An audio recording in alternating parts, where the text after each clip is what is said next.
I got fired last year in Las Vegas from the Frontier Hotel for saying shit in a town where the big game is called crab. It's some kind of a double standard, you know? I'm sure there was some Texan standing out in a casino yelling, "Oh, shit, a crab!"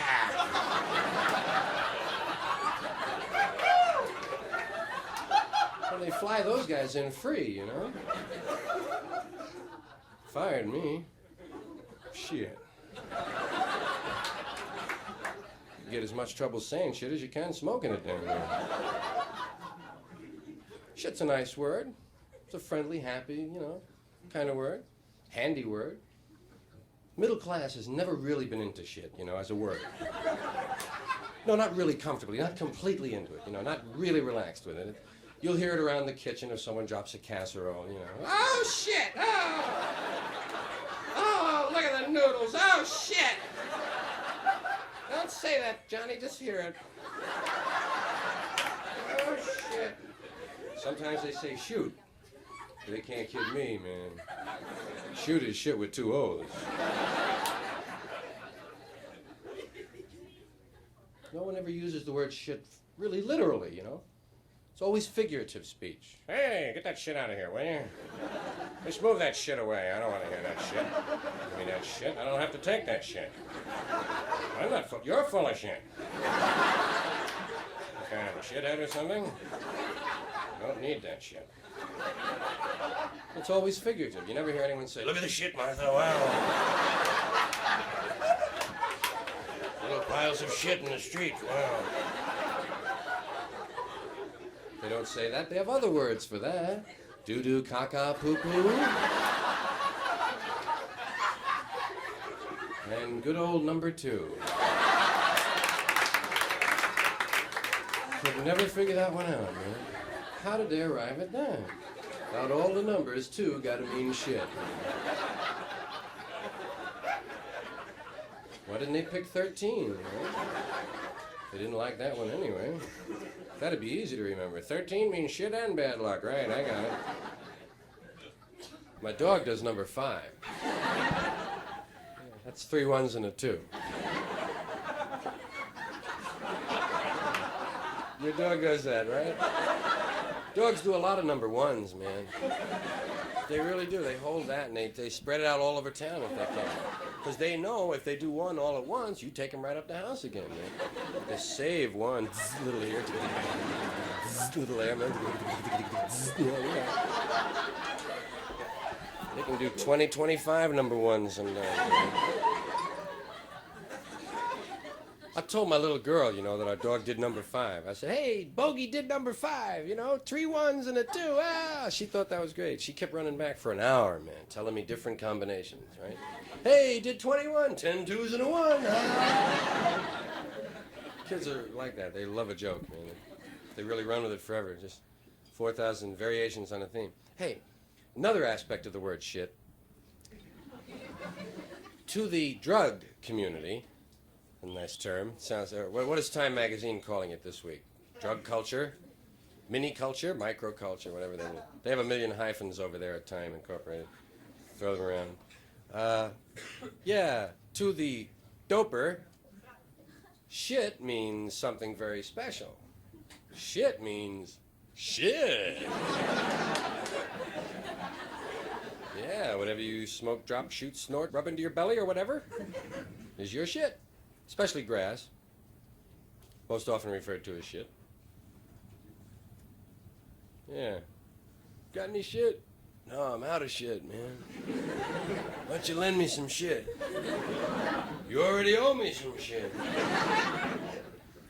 I wonder if one narcotics policeman, I call him narcotics policeman because I don't like the word narc. It sounds too final, you know? Narc. Sounds like it's over. Narcotics policeman sounds like you might have a chance of talking him out of it, you know? Good luck. But I wonder if one narc could go all the way through school and not know that shit means shit. He might. Sure be in for a lot of surprises first day on the job, though. Some guy would roll up to him. "Hey, you want to buy some shit?" Well, I never thought about it, really. Where'd you get the shit? Try to draw him out, find out the identity of Mr. Big, right? Well, we brought it back from Cambodia in a guitar, man, and we made brownies out of some of it and gave some away as a wedding present, and we're selling the rest, man. Sounds like some sort of a religious cult. How much is the shit? I'll let you have 2 ounces for $90, man. Must be good shit. Yeah, it is, man. Think you want some papers with that? Yes, better let me have a roll or two, would you? Oh, God. Oh, shit. One of the things that occurred when I began to just, feel some changes happening to me. Naturally, I was kind of still entertaining in gin joints, I mean, I realize they sell gin here, but it's really not the same as middle-class nightclubs where I spent, like, a lot of years. And it was weird to start having hair and start having a beard and to come out, to all these folks, a lot of Shriners and hookers and salesmen, which are the same as hookers, really. Get right down to it. It was just strange. I had to find ways to break the ice. I mean, I told them a poem. I told them about my hair. I'm aware some stare at my hair. In fact, to be fair, some really despair of my hair. But I don't care, 'cause they're not aware, nor are they debonair. In fact, they're just square. They see hair down to there, say beware, and go off on a tear. I say, no fair. A head that's bare is really nowhere. So be like a bear. Be fair with your hair. Show it you care. Wear it to there, or to there, or to there if you dare. My wife bought some hair at a fair to use as a spare. Did I care? Au contraire. Spare hair is fair. In fact, hair can be rare. Fred Astaire got no hair, nor does a chair, nor a chocolate eclair. And where is the hair on a pear? Nowhere, mon frere. Now that I've shared this affair of the hair, I think I'll repair to my lair and use Nair. Do you care?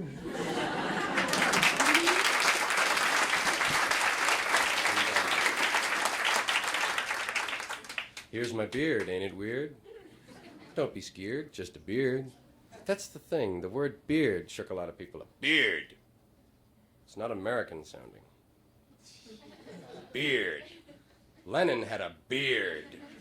Gabby Hayes had whiskers.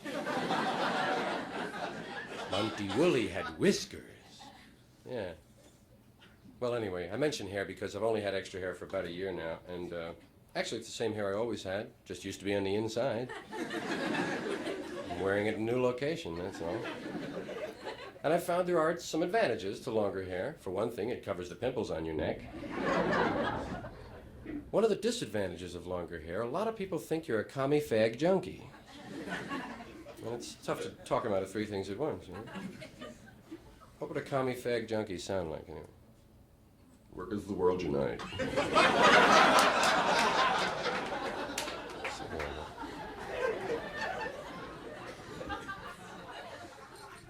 How many did not wear a good, strong deodorant tonight?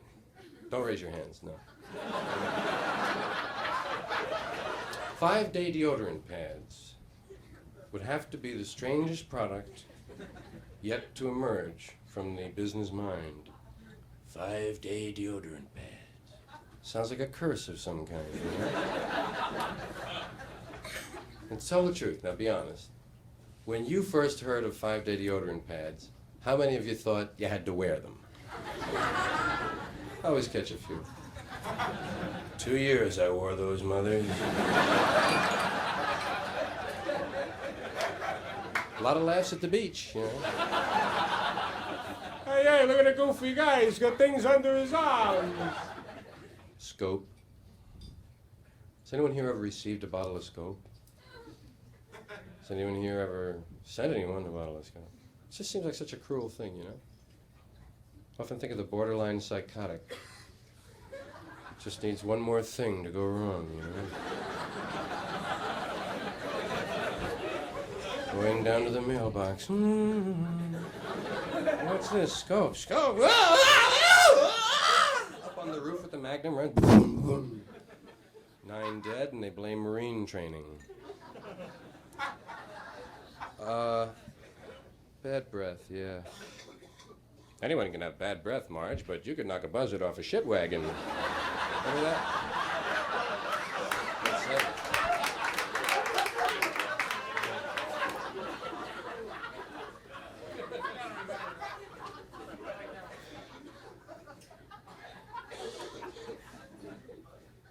Hey, if you ever run out of deodorant, I never mentioned that. You can, you do, even in the nicest home. You get one pit done, you know, and oh, God. You gotta go like that, you know. If you run out of deodorant, go into the kitchen and put a bay leaf under each arm. Doesn't stop you from perspiring, but you smell like soup. Keeps your friends alert, you know. Hey, who's wearing chicken vegetable? Not me, I have bean with bacon. One of the Campbell's hearty soups. A manhandler. That's what they call him. Frankie Lane sings about it. How do you handle a hungry man? A manhandler. Really sounds a little suggestive to me. There's a lot of that in advertising. Hidden sex, you know. There's a lot of open sex, too. Take it off. Take it all off. Does she or doesn't she? Hope so. But that's open, and you can deal with that, you know. I worry about the subliminal message. It's what's up front that counts. Should a gentleman offer a lady a Tipperillo? And what's the big scene in the Tipperillo commercial? It's a train going into a tunnel, man. You don't have to be Fellini to figure that out.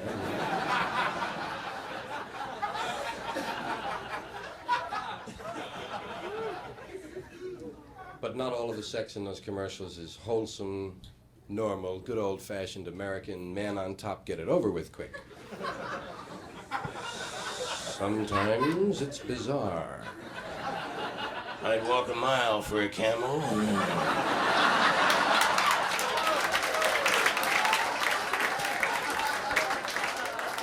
But wouldn't you really rather have a Buick?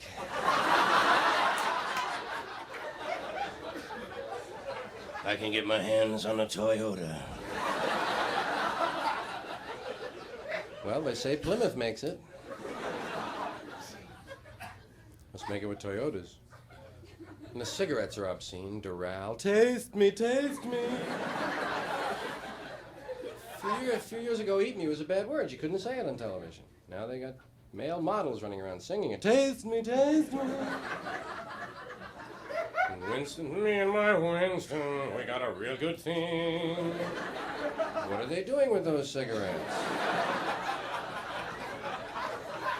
Half a pack is gone, they haven't lit one up yet. They're putting them somewhere, by God. And Lark, show us your Lark, ah! It's a nice invitation to a flasher, huh? Well, try that Lark thing in the Bowery. Those guys will show you their Larks. You know? And then the filthiest slogan of all. It's not how long you make it, it's how you make it long.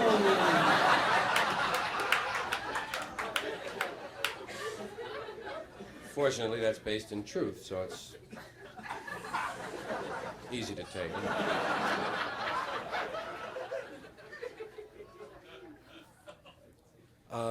Ta-da! I was on a talk show recently, and the host asked me, said, what do you think about the dope problem? And I said, definitely, I feel we have too many dopes. Yes. No question about it. That's why we have a drug problem, I really feel, you know, because, like, everybody has access to drugs, and we're all kind of just dopey, you know, we're just human beings, little protoplasm walking around, shaking hands. How are you, Phil? Give me a piece of lettuce, you know. No real big thing. We're just kind of dopey folks, and we have all these drugs available to us. You know, that's why there's a drug problem, man. There's all those drug stores, right? Every 3 or 4 blocks, there's a big sign. Drugs. Open all night. Drugs. We deliver. Drugs. Cut rate. Drugs. It's the biggest thing on their sign. Cosmetics, sundries, drugs. And the pharmacist is always stoned. You ever notice that? Check his eyes. He's experimenting with something there. How come he can never fill a prescription right away, you know? Really, always gives you that, better come back in about an hour. I can't even read the bastard, you know? It's no accident that we're drug-oriented, really. The drug companies got us that way, and they'd like to keep us that way. I mean, that's a simple thing. They start you early with the oral habit. Little orange-flavored aspirin for children. 2 in the mouth, son. Something wrong with your head? 2 in the mouth. Remember that, head, mouth. These are orange. There'll be other colors later on. Even named it after a saint to throw you off, you know? It's all right, son. 2 in the mouth. St. Joseph. Remember Papa Chocks? Papa Chock! You know, guy goes to a dance when he's 13. How's your head? 2 in the mouth, man, you know. Mom's got her fix. Coffee freaks running around. Alcohol. You know, that's the biggest, of course, and most abused. And incredible. 50% of all traffic deaths. No, yes, that's about 25,000, right. 50% of traffic deaths. 40% of all arrests, traceable. 50% of all first admissions to mental institutions, traceable to alcohol. And then, of course, there's diabetes, gout, high blood pressure, heart disease, insanity, divorce. So I always say, drink up, Shriners, whenever I see a couple of them, you know? When they talk about drugs, they don't talk about all of them. That's the problem. They don't mention coffee. The low end of the speed spectrum, I grant you. But there are coffee freaks, and they're walking around, nobody, you know, worried about it or anything. Mrs. Olson never tells you about that mild speed lift, you know? Because she's shooting freeze-dried Folgers, right? But you've seen the coffee freak in the office, haven't you? The guy who drops 8 or 9 cups every morning. Always in a good mood. Hi, how are you? Warm that up for you? Okay, yeah, hi, how are you? Hey, good to see you. Always in a nice mood, fine. Until the coffee urn breaks, man. Then he's the first cat over. What do you mean broken, man? Well, plug it in, man. Turn it around. Never mind, man. Put some water in. Holy shit, man. Turn the plug around. And then he goes out and scores because he's the one who's hooked, right? I know it's just a dopey example, but that's the beginning of it. Then you have housewives and the diet pills. Mom found out there's a lot more than dieting in those pills, man. Help you grind your teeth and feel great, too. Keep on the phone a lot. Hi, how are you, Marge? Anyway, look at what's going on. Where are you going, Mom? Shopping at midnight? Well, they're open, you know. Never mind. I'll see you later, man. Go around. And athletes got into uppers. College athletes. The right wing's last line of defense on campus. And they're doing amphetamines. Remember when being up for the game used to be kind of a spiritual thing? Now, man, you up for the game? Been up all week, man. Birth control pills. That's part of the drug scene, isn't it? You'd have to count them. The entire female population of the U.S. is being used as the guinea pigs to find out if birth control pills are going to have any side effects or not. Isn't that nice? Really, if every lady who used them gets to 61 and one leg gets shorter than the other one, yeah. Better call the pills back. Birth control pills are still on prescription. You still need a note to get laid, you know. So bad. Not only do you need a note, you got to go to one guy to get the note, and then you got to bring it to another guy. Everybody's in on it, you know. Ladies must feel silly going in there. Here's my note.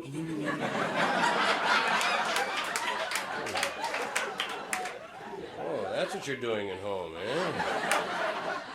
Well, we're keeping a record of it here in the store. And late at night, I read them.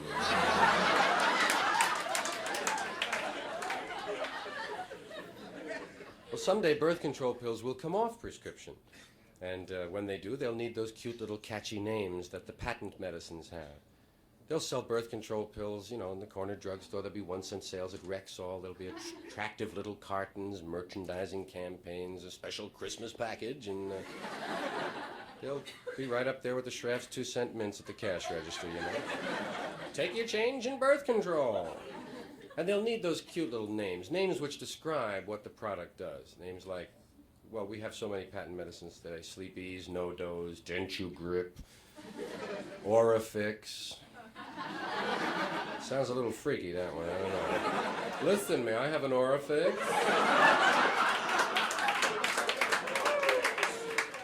Not without a note, hell no. Someday birth control pills will need names like Pregnant. Doctors prefer Embryo. Here's one for the ladies. Nary a carrey. Something lofty and poetic. Nay, family way.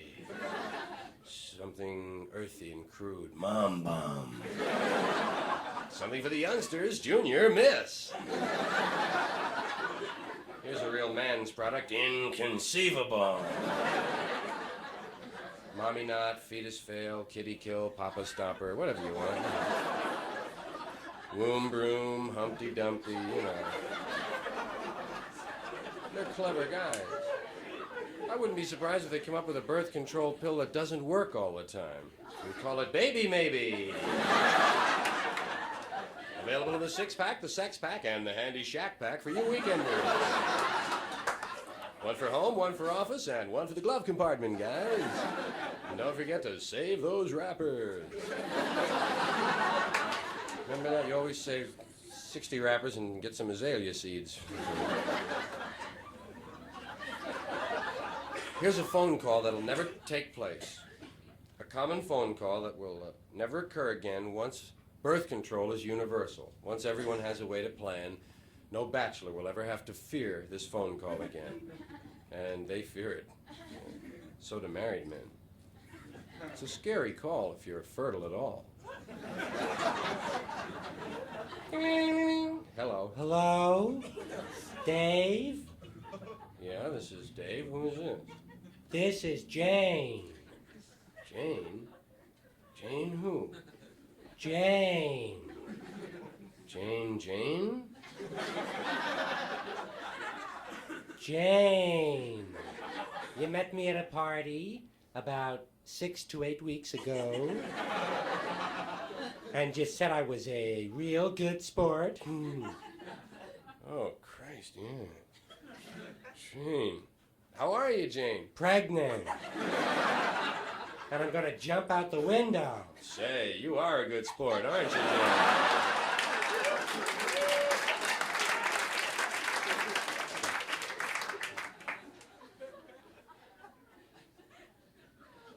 It is a male sexist pig joke, really. Hey, you know what I mean? I wanted to thank you very much. No kidding. Hey, thanks for being here, man. And thanks for the use of your head on an early show like this. I appreciate it. Don't forget, it takes 2 fingers to make the peace sign, just like it takes 2 people to make love. When you go like this, you're jerking off. Good night,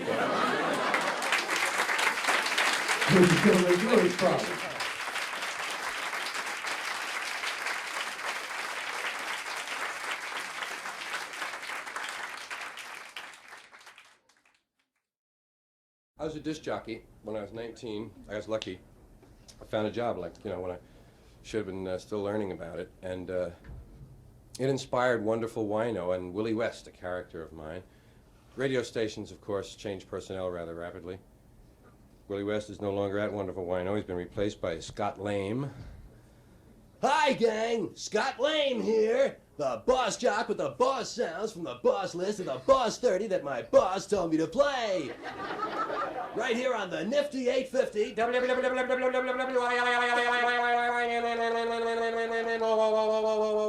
Wonderful Wino Radio!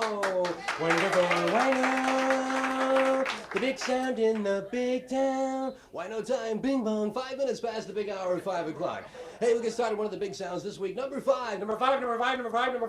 Last week was number 9. Number 9. Moved up 4 spaces. 4 spaces. Here it is. is one of the new super groups, Crosby, Stills, Nash, Young, Merrill Lynch, Pierce, Sacco, and Vanzetti. And the ever-present footprints cross the shadows on the carpets of the hallways of the memories of your mind. Okay, kids, one of the big sounds and a great story behind that one. And you heard it first right here on Wonderful Wino. Wonderful Wino. Wino time. Bing bong. 5 minutes past the big hour of 5 o'clock. Moving along with two in a row. A big double play. Back-to-back sounds for you on the Scott Lane Get Together on a Wonderful Wednesday. Here's a tune that's really moving fast. When I say fast, it was recorded at 9 o'clock this morning. At 12 noon, it was number 15. At 3 o'clock, it was the number 1 sound in town. And now it's a golden oldie. Solid gold to make you feel old. Solid gold to make you feel old. A golden flashback from the summer of '69, before you were born. Remember, kids? Here they are, the Red, White, and Blue Electric Outdoor Protestant Blues Band. Jenny.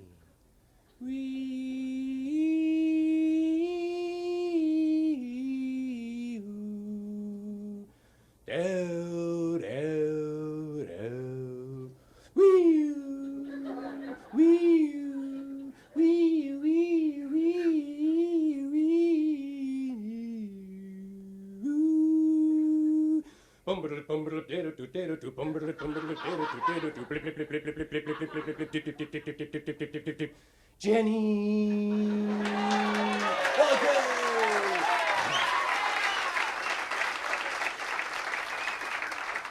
Okay, it's always good to get into some super gold. Super gold.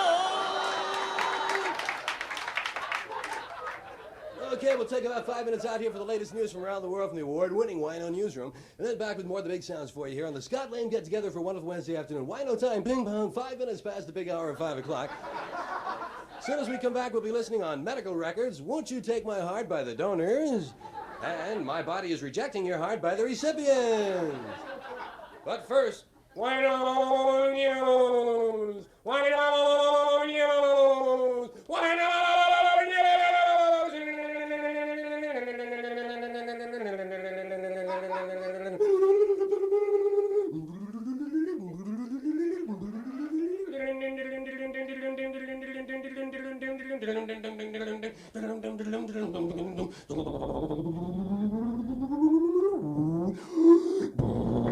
From around the world, across the nation, and up your street, here it is, Wino News, with Wino Newsman Bill Beeper. Saigon! Phnom Penh! Bangkok! That's it from Wino News. Details on the half hour. Okay, kids, and back with more of the big sounds for you here. Wino time, bing bong, 5 minutes past the big hour of 5 o'clock. Right here on Wonderful Wino. Wonderful Wino. More hits more often. Big number 7 this week. Number 7. This is one of the great bands from San Francisco, Brain Damage. And a tune that's really making it for them. In fact, it's number 3. That's right, it moved up 4 spots while I was talking about it. Here it is. Okay, one of the big sounds that you heard right here. Wonderful Wino, Wonderful Wino. Wino time, ping pong, 5 minutes past the big hour of 5 o'clock. And say, stick around following the show, kids. We'll be featuring some local basketball. Local basketball. Today, Andy Granatelli Vocational plays the mighty purple of Owsley High. One of the big games, too. Okay, let's move back with more of the big sounds. Billy and the Blemishes and One Last Pimple. I got one last pimple from going steady with you. Don't know whether to break it or leave it alone. It's the only one I call my own. Hey, and don't forget, kids, if you have a problem like that, yes, if you're the only one in the crowd who doesn't have unsightly blemishes, pick up on Pimple On. Now you can put them anywhere you want. Put them all on one side of your face and look the other way. Put a peace sign on your forehead. Spell out your girlfriend's name on your bag. Hey, coming up during the next hour here on the Scott Lame Show, we'll be listening to the new John Lennon single, which, if you play it backwards at slow speed, it screws up your needle. And don't forget, the Associated Press tells us that 218 people have been killed on the nation's highways. The National Safety Council expects a total of 500. You're not trying, friends. Thank you, guys.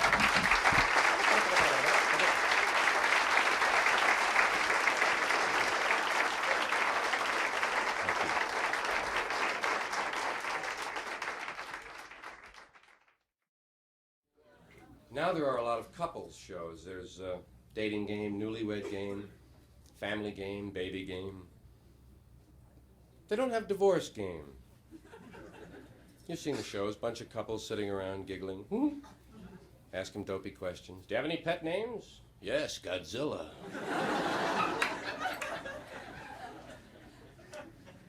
And you always try to get them into a little fight, especially on newlywed game.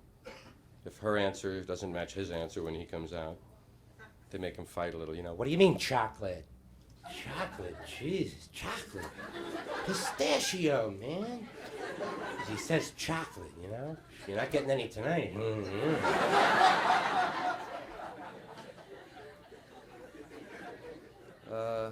I'd like to see Divorce Game. I think it's realistic. It's the one part of the male-female relationship they haven't capitalized on. I mean, they have Divorce Court on TV. Why not Divorce Game? Face it, should be a positive thing, not an ending of something. It's two people beginning new lives, you know? Give them appropriate prizes. Give them dance lessons and wardrobe singles weekend, cosmetic surgery, whatever seems appropriate, you know? Get them going right. Welcome to Divorce Game, brought to you by National Van Line. Yes, sir. If you're breaking up a home, let National break it up for you. And now, here's America's favorite divorce funny man, the fellow with the split personality, Don Decree. Love's more comfortable the second time around. Thank you, Don Pardo, and hi out there, everyone. Boo. Find another nice house today.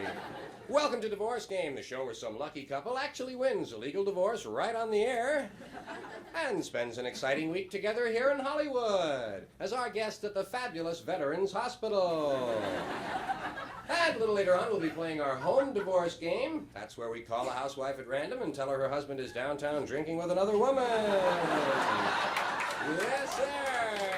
Okay. That'll be lots of fun, but we'll be doing that a little bit later on in our show. Right now, it's time to meet a couple from yesterday, Raoul and Congolia Breckenridge. Been married 16 years and really can't stand one another. He's a pearl diver from Yuma and been out of work for some time now. His hobbies are lighting fires and helping the poor. Her hobbies, collecting foreign tennis balls and knitting humorous cummerbunds. And together they make napalm at home for a local right-wing group. Wonderful couple, and they chose category number 4, mental cruelty. Okay, ladies, cool it. I know that's your favorite, mental cruelty.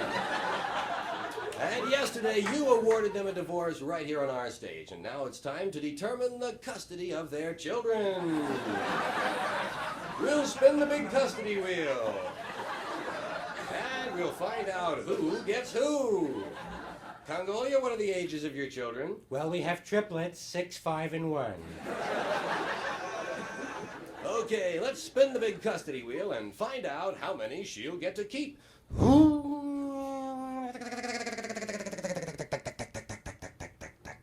None! You don't keep any. Mr. Breckenridge gets all the children. How do you feel about that, Mr. Breckenridge? Do you think we could let her spin that wheel one more time? No, the decision of the wheel is final, and now it's alimony time. Okay, cool it, ladies. Alimony time. Yes, sir. And as you know, we like to be just as fair as the courts in awarding alimony, and so we use the alimony dartboard. Congolia will throw 3 darts to determine her weekly alimony. Oh, yeah. $1,550 a week. That's a new divorce game record. And I recall from Mr. Breckenridge's card, he only makes $1,500 a year. Well, we'll see him soon on our new nighttime show, Jail Game. Stay tuned for Sue Your Neighbor and You Bet Your Parents.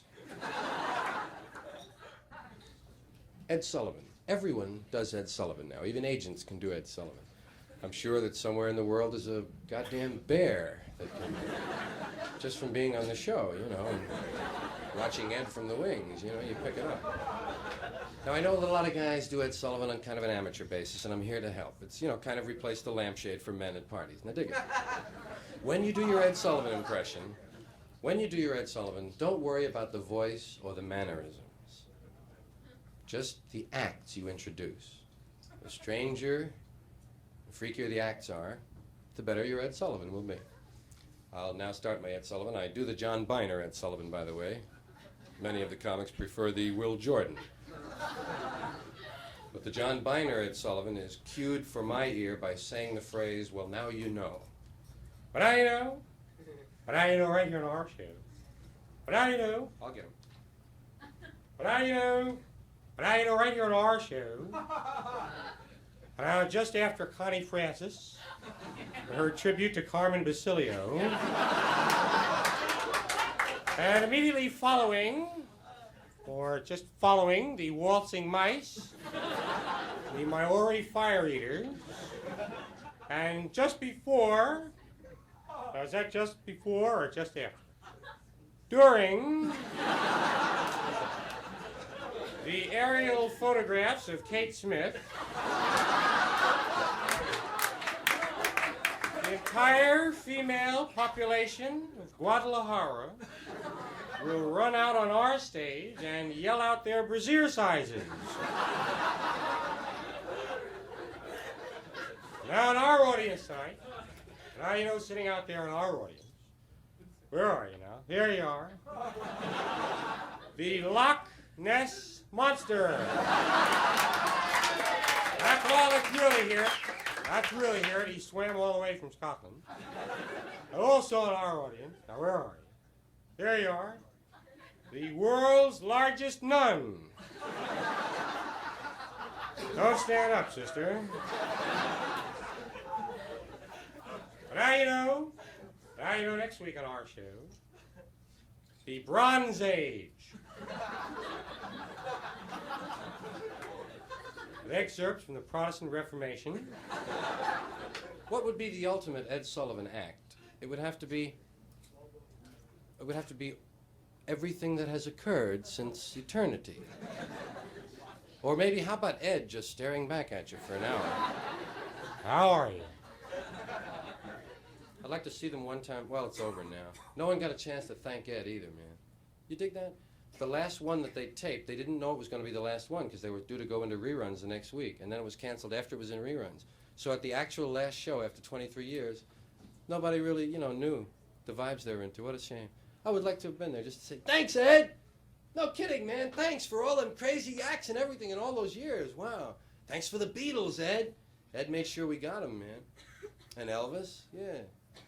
Little maudlin gang, but thanks, Ed. Da-da-da. Oh, yeah. Daytime television. Now, guys don't watch too much. I realize the guys aren't into daytime TV. Most of the ladies in an audience like this don't watch either. But if anyone watches, it is mostly women. There's a lot of women-oriented shows. There's a lot of pain, man. There's a lot of pain in the daytime. A lot of tragedy, a lot of down trips. Soap operas, most especially. Ladies don't even call them soap operas anymore. They call them My stories. Call me back, Agnes. My stories are coming on. And there are lots of stories.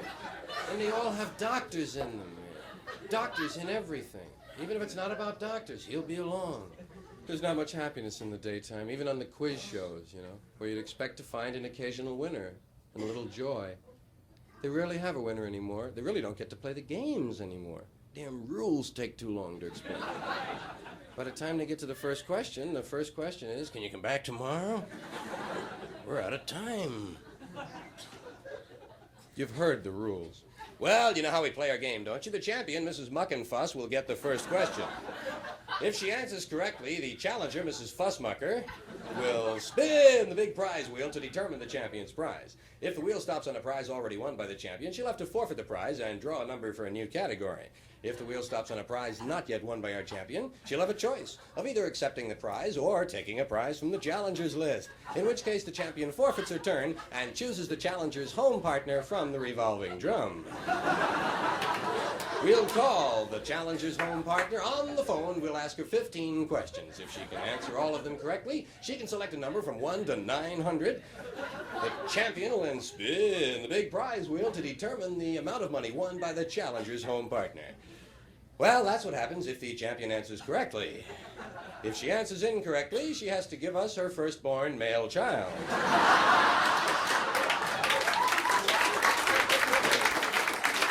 Well, it's only fair. Those ladies don't risk anything, you know. I mean, they come to the studio empty-handed. And even the worst contestant of the month gets a copy of the home game. A little pat in the ass. Thank you, honey. God love you. I'd like to see those ladies have to bring in their own furniture and bet it against the house, you know? Give a little excitement. Okay, you've lost. Take it away, boys. Her living room. Okay. Isn't she a good sport? And then there's Let's Make a Deal, the seat of greed in America. You've seen the people on Let's Make a Deal. You should see the ones they don't let on the show. Take them away. Yeah, but you gotta be a little bit dingy, I think, to be 43 years old and standing up there dressed like a radish, you know?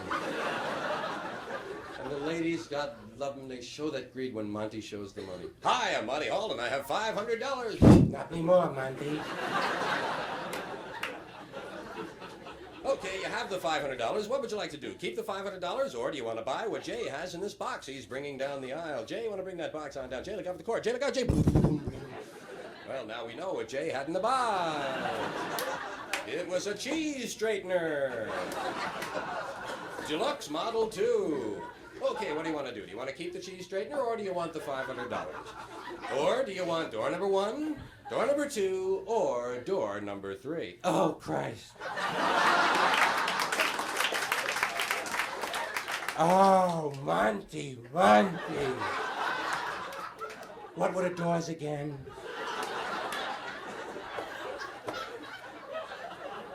Door number 1, door number 2, or door number 3. Oh, wow.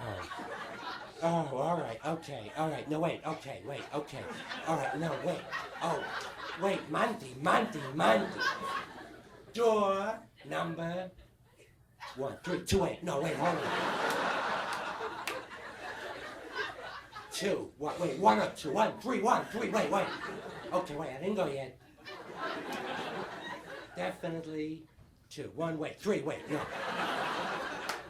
Okay, eeny, meeny, miny, moe, catch a fella by the toe. If you holler, you're out, Monty. No. Okay, I got 4. No, you don't have 4. It's between 2 and 1 and 3. Oh, and by the time she picks, it's anticlimactic, you know, and a little greedy. Yes, that's it. You've won it, a 1971 Ferrari. Oh, God, we have a small car.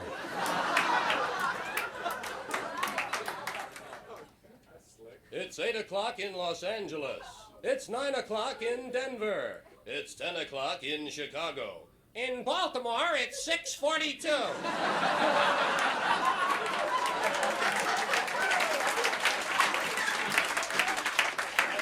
Time for the 11 o'clock report. First of all, the headlines. Welcome wagon runs over newcomer. Good humor man slays 10. Pen pal stabs pal with pen. Pediatrician dies of childhood disease. And Jacques Cousteau drowns in bathtub accident. We'll be back with full details in just a moment after this word from Cooley's Cigarettes.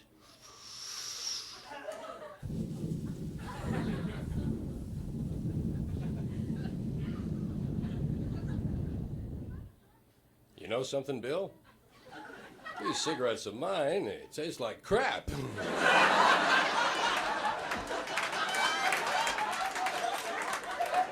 Say, Dan.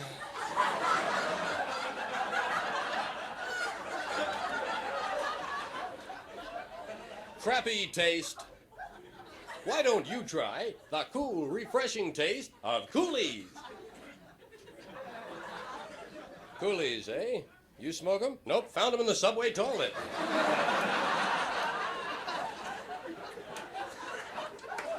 And now back to the news.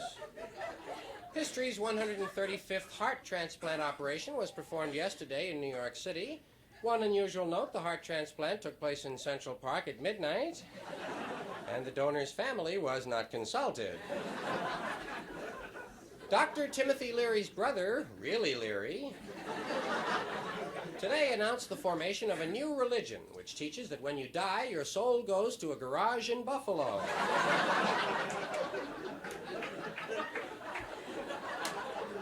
Police today arrested Margaret Fulcrum, a 45-year-old unregistered nurse, and charged her with accepting collect obscene telephone calls.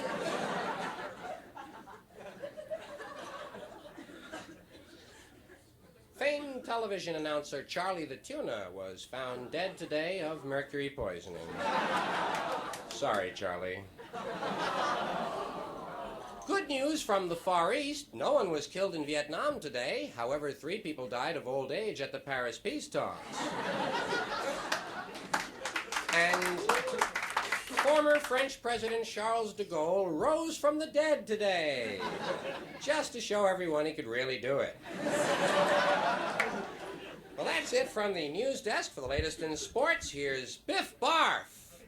Good evening, sport fans. Biff Barf here in the Biff Barf Spotlight, picking them up and barfing them right back at you. I call them the way I see them, and if I don't see them, I make them up. No games today. However, we do have a few late football scores still coming in from the far west. Guam Prep 45, Marshall Islands 14.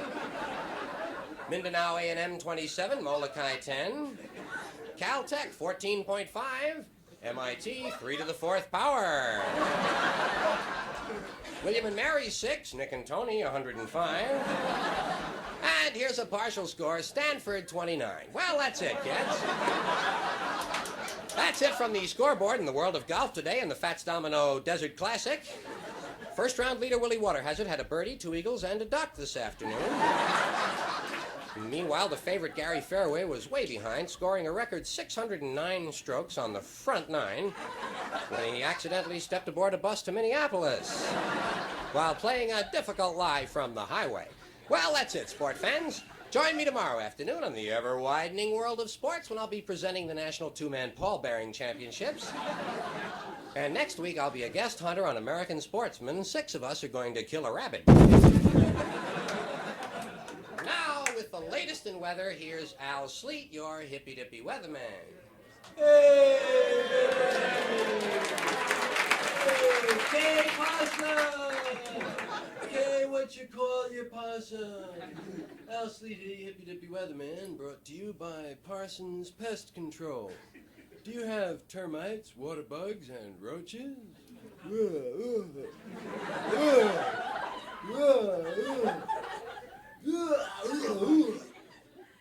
Parsons will get rid of the termites and water bugs and help you smoke the roaches. Present temperature is 68 degrees at the airport, which is stupid because I don't know anyone who lives at the airport. Downtown, it's much hotter. Downtown's on fire, man. Now, if you'll take a look at our national weather map, you'll see that we don't have one. So try to picture last night's map in your mind. Remember all those lines and numbers. Weather was dominated by a large Canadian low, which is not to be confused with a Mexican high. Tonight's forecast, dark. Continued mostly dark tonight. Turning to widely scattered light in the morning. That's it from Al Sleet. Don't forget, if you don't like the weather, move. Thanks, Al. Always a great report from Al Sleet. I think we all know by now Al's been into the mushrooms. Well, that just about wraps it up on the 7 o'clock report. Join us again tomorrow night at 9 for the 11 o'clock news. In the meantime, stay tuned for a brand new comedy series, Double Trouble, the story of Siamese twins joined at the lips. mind the merry mix-ups that occur when one gets married and the other has root canal work the same day. Good night, all.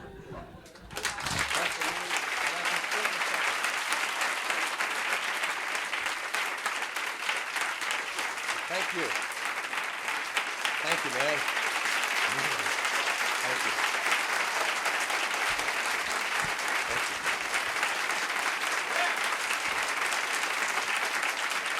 Thank you.